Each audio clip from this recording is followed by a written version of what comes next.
अस्सलाम वालेकुम once again welcome back. Topic number 138 start करने जा रहे हैं। तो टॉपिक नंबर 138 में तीन चार डेफिनेशंस हैं। तो सबसे पहले आपको इनको समझना चाहिए कि ये क्या कहती हैं। सबसे पहले हमारे पास है रियोलॉजी। ठीक है, रियोलॉजी क्या चीज़ होती है? The study of deformation of flowing fluid is called rheology. तो रियोलॉजी से क्या मुराद है कि आपके पास एक फ्लूइड जो है वो मूव हो रहा है, वो फ्लो हो रहा है, तो जिस हिसाब से वो अपनी डायरेक्शन चेंज कर रहा है ना, उसकी जो स्टडी सारी होती है उसको हम कहते हैं रियोलॉजी। तो बाकी इसमें कौन सी प्रॉपर्टीज़ किस वजह से चेंज हो रहा है कि तो वो सारी इसमें डिस्कस करते हैं। लेकिन सिंपली आपने यहाँ भी ये याद रखना है कि the study of deformation of flowing fluid is called rheology. ठीक है, रियोलॉजी हो गई। उसके बाद न्यूटोनियन फ्लूइड्स। हमारे पास एक न्यूटोनियन फ्लूइड्स होते हैं और एक नॉन न्यूटोनियन फ्लूइड्स होते हैं। ये हमने मिड टर्म के टॉपिक्स में पढ़े थे, तो इनको यहाँ पे रिपीट हुआ है। न्यूटोनियन फ्लूइड्स कौन से फ्लूइड होते हैं? As fluid for which the stress tensor is linear proportional to strain rate tensor. ये ऐसे फ्लूइड हमारे पास होते हैं जिनके ऊपर जब फोर्स अप्लाई की जाती है तो जितनी फोर्स अप्लाई हम करते हैं ये उतना ही चेंज होते हैं। ठीक है, इनको हम कहते हैं न्यूटोनियन फ्लूइड। फॉर एग्जांपल, आप पानी के ऊपर जैसी को फोर्स अप्लाई करते हैं ना, तो वो थोड़ी सी अपनी स्टेट चेंज कर लेता है। मज़ीद फोर्स अप्लाई करते हैं तो मज़ीद चेंज कर लेता है। मज़ीद थोड़ी सी और फोर्स अप्लाई करें तो मज़ीद अपनी जो है वो अपनी हालत को चेंज करता जाता है। तो फोर्स, ठीक है, तो ऐसे फ्लूइड को हम क्या कहते हैं? ये हमारे पास न्यूटोनियन फ्लूइड है। यानी कि जितनी भी आप उसके ऊपर फोर्स अप्लाई करते जाएंगे वो उतना ही ज़्यादा डिफॉर्म होता जाएगा। इसके उलट हमारे पास आ जाती हैं नॉन न्यूटोनियन फ्लूइड्स। तो नॉन न्यूटोनियन फ्लूइड हमारे पास कैसे फ्लूइड होते हैं? Fluid for which stress tensor is not linearly related to strain tensor. यानी कि हम इनके ऊपर जितनी प्रेशर अप्लाई करते हैं वो अपनी हालत इतनी ज़्यादा चेंज नहीं करते। ठीक है, जैसे कि हमने न्यूटोनियन फ्लूइड में पानी की मिसाल ली थी कि पानी के ऊपर आप जितनी फोर्स अप्लाई करेंगे वो उतनी अपनी हालत चेंज कर लेगा। लेकिन नॉन न्यूटोनियन फ्लूइड्स क्या करते हैं? ये अपनी इतनी हालत चेंज नहीं करते। ठीक है, या तो कम डिफॉर्म होते हैं, ठीक है, पहले कम डिफॉर्म होते जाते हैं, लेकिन एक लिमिट आती है उसके बाद बहुत ज़्यादा डिफॉर्म होना शुरू हो जाते हैं। ठीक है, तो नॉन न्यूटोनियन फ्लूइड्स के लिए हमारे पास एग्जांपल है, हमारा जो ब्लड है ये हमारे पास नॉन न्यूटोनियन फ्लूइड में आता है। इस तरह हमारे पास जो टूथपेस्ट है वो भी हमारे पास नॉन न्यूटोनियन फ्लूइड्स में आता है। तो न्यूटोनियन और नॉन न्यूटोनियन के लिए आपने सिंपल सा कंसेप्ट याद रखना है कि न्यूटोनियन फ्लूइड्स के ऊपर जितनी भी फोर्स अप्लाई करेंगे वो सेम रेट के हिसाब से अपनी हालत चेंज करेंगे। लेकिन नॉन न्यूटोनियंस क्या करते हैं? वो सेम रेट नहीं रखते। ठीक है, नॉट लीनियरली होती है। ठीक है, वो सेम रेट नहीं रखते, कभी वो ज़्यादा डिफॉर्म हो जाते हैं, कभी कम डिफॉर्म हो जाते हैं। वो उनके ऊपर जो फोर्स अप्लाई हो रही होती है उसके ऊपर डिपेंड करता है। उसके बाद हमारे पास टॉपिक है विस्को इलास्टिक। ठीक है, तो विस्को इलास्टिक क्या चीज़ होती है? A fluid that returns to it original shape after the applied force is released. ऐसे फ्लूइड जो जिनके ऊपर फोर्स अप्लाई की जाए और वो अपनी हालत चेंज करें, लेकिन जैसे ही आप फोर्स वापस लेंगे, रिलीज करेंगे, तो वो अपनी हालत में वापस आ जाएंगे। इनको हम क्या कहते हैं? Visco elastic. ठीक है, जैसे कि मैं आपको रबड़ की मिसाल देता हूँ। ये फ्लूइड तो नहीं है, लेकिन आप इसकी मिसाल ऐसे ले सकते हैं कि रबड़ के ऊपर आप फोर्स अप्लाई करें वो अपनी हालत चेंज कर लेती है, लेकिन जैसे आप फोर्स रिलीज करते हैं वो वापस अपनी हालत में आ जाती है। तो ऐसी चीज़ों को हम कहते हैं विस्को इलास्टिक। उस बाद में कि ये डायग्राम्स भी दी गई हैं, तो बाकी डायग्राम्स में ज़्यादा डिटेल में जाने की ज़रूरत नहीं है।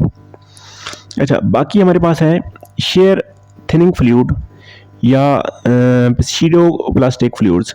Some Newtonian fluids are called shear thinning fluids or pseudo-plastic fluids because the more the fluid shared or less viscous become. ठीक है, तो ये हमारे पास ऐसे फ्लूइड्स होती हैं जिनमें हमारे पास ज़्यादा शेयर अप्लाई होती है और विस्कस इनकी कम हो जाती है। फॉर एग्जांपल, हमारे घर में जो पेंट्स इस्तेमाल होती हैं, आपने देखा होगा कि पेंट्स की प्रॉपर्टी पानी की प्रॉपर्टी से कुछ मुख्तलिफ होती हैं। तो ऐसे फ्लूइड जो हमारे पास होती हैं इनको हम कहते हैं सीडोप्लास्टिक फ्लूइड्स या शेयर थिनिंग फ्लूइड्स। उसके बाद प्लास्टिक फ्लूइड्स हमारे पास कौन से होती हैं? प्लास्टिक फ्लूइड्स हमारे पास ऐसे fluids are those in which shear thinning effect is extreme, कि ऐसे फ्लूइड जिनमें शेयर थिनिंग इफेक्ट बहुत ज़्यादा होगा उनको हम प्लास्टिक फ्लूइड्स कहते हैं। In some fluid, a finite stress is called yield stress is required before the fluid being to flow. Such fluid are called Bingham plastic fluid.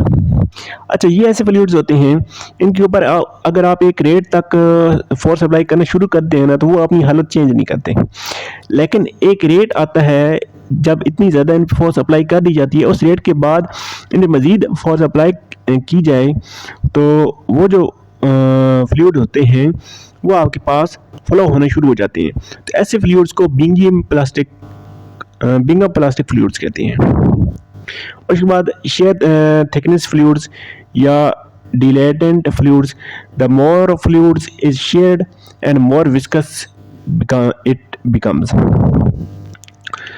अच्छा, इनमें क्या है कि ऐसे फ्लूइड्स होते हैं the more the fluid is shared the more viscous it become, यानी कि जितना ज़्यादा उनके ऊपर आप क्या करेंगे, जितना ज़्यादा आप उनके ऊपर फोर्स अप्लाई करते जाएंगे ना उतनी ज़्यादा आपके पास विस्कस बनते जाएंगे।